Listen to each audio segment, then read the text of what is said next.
Assalamualaikum warahmatullahi wabarakatuh. Perkenalkan, nama saya Dirga Wardana dari UPBJJ Makassar.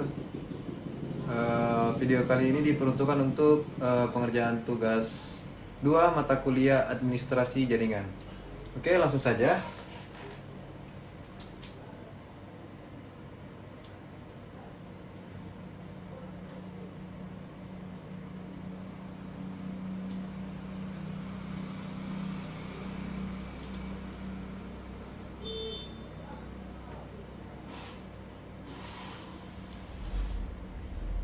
Saya percepat saja untuk menghemat durasi ya.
Nah, pertama itu saya tadi nambahin 2 switch dan 4 komputer ke topologinya ya. Nah, switch yang paling atas itu dijadikan sebagai VTP server. VTP itu fungsinya buat ngatur VLAN-nya. Jadi bisa nambah, hapus atau edit VLAN ya. Intinya nge-manage VLAN-nya gitulah. Terus switch yang kedua itu dijadikan sebagai VTP client yang tugasnya itu untuk menerima dan nyebarin konfigurasi dari VTP servernya. 4 PC tadi itu dipakai buat ngetes apakah koneksi antar itu berhasil atau enggak. Jadi nanti itu bisa dibandingkan mana yang bisa terhubung dan mana yang tidak ya. Setelah itu semua perangkat dihubungin pakai kabel-kabel. Nah, di tahap pertama itu aku ngecek kondisi jaringan sebelum ada VLAN-nya. Karena kan belum ada VLAN. Jadi semua PC itu masih ada di dalam satu jaringan LAN. Jadi semuanya itu saling terhubung. Terus saya cek satu-satu pakai perintah ping, dan hasilnya itu semua PC itu sudah bisa saling connect ya, kayak video tadi. Nah, lanjut ke tahap kedua itu saya bikin dua VLAN di switch VTP server. Nah, VLAN 10 ini saya tadi kasih nama tugas 1, dan VLAN 20 saya tadi kasih nama tugas 2. Nah, setelah VLAN-nya dibuat, saya cek pakai perintah show VLAN brief. Dari hasilnya itu kelihatan kalau misalkan VLAN 10 dan 20 itu sudah muncul dengan status aktif, berarti VLAN-nya itu sudah berhasil dibuat dan sudah aktif. Nah, selanjutnya masuk ke konfigurasi VTP. Di switch pertama saya setting jadi VTP server dengan domainnya UT dan passwordnya Satya. Sudah itu saya pakai mode switch diubah jadi VTP server supaya konfigurasi VLAN-nya bisa disebarin ke switch lain dengan lebih gampang. Nah, karena ada dua switch yang harus saling terhubung, jadi perlu dibuat rang port yang nyambung antar switch. Jadi port 0 slide 1 di switch server itu dijadikan terang supaya switch klien itu bisa menerima konfigurasi VLAN-nya dari servernya. Nah, setelah selesai itu saya cek lagi pakai perintah show VTP status, dan hasilnya nunjukin kalau switch tersebut sudah berjalan sebagai VTP server. Nah, setelah itu saya lanjut ke switch kedua sebagai VTP client. Awalnya saya cek dulu pakai show VLAN brief, dan VLAN-nya dan VLAN dari server belum muncul karena switch ini memang belum dikonfigurasi jadi client. Terus nama switch-nya saya ubah jadi VTP client biar lebih gampang dibedainnya juga. Domainnya juga diganti jadi UT supaya sama kayak server sebelumnya. Terus passwordnya sama ya, safety ya. Nah, lalu itu setelah itu dimasukin juga port face Ethernet 0/1 di switch client itu terhubung ke switch server. Port itu juga harus dijadiin terang.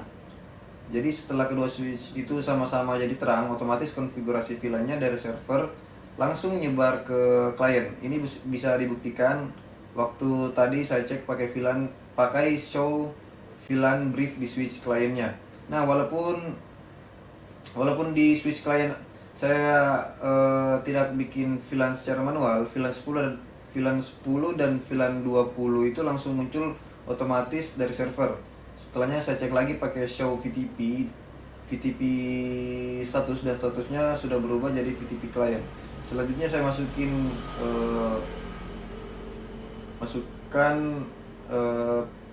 PC ke VLAN masing-masing. Jadi PC 1 dan PC 2 itu sudah dimasukkan ke VLAN 10 dengan nama tugas 1, sedangkan PC 4 itu dimasukin ke VLAN 20 dengan nama tugas 2. Setelahnya saya cek lagi tadi pakai show VLAN brief di switch kliennya. Di situ kelihatan port-port yang terhubung ke masing-masing PC. Misalnya kan itu ada fast Ethernet 0/2 itu buat PC 1, fast Ethernet 03 itu buat PC 2, dan seterusnya. Sedangkan port Ethernet 0/1 itu tidak dipakai buat PC karena sudah dipakai sebagai tron antar switch ya. Nah, tahap terakhir itu verifikasi koneksi pakai ping. Tadi saya sudah cobain pakai ping dari PC 1 ke PC 2 dan hasilnya itu berhasil karena mereka ada di VLAN yang sama, yaitu VLAN 10. Nah, hasilnya sama juga di PC. Pas PC ngeping ke PC 4, hasilnya berhasil karena sama-sama ada di VLAN 20. Sedangkan waktu PC 3 mau ngeping ke PC 1, hasilnya itu gagal karena memang mereka itu beda VLAN. Jadi kesimpulannya konfigurasi VLAN dan VTP itu berhasil dilakukan. Lalu ada switch sebagai VTP server, ada switch sebagai VTP client juga, dan semua PC itu sudah dimasukkan ke VLAN-nya masing-masing sesuai konfigurasi yang dibuat oleh server. Sekian penjelasan dari saya. Mohon maaf bila ada kesalahan atau kekurangan dalam penyampaian materi. Selebihnya terima kasih. Wassalamualaikum warahmatullahi wabarakatuh.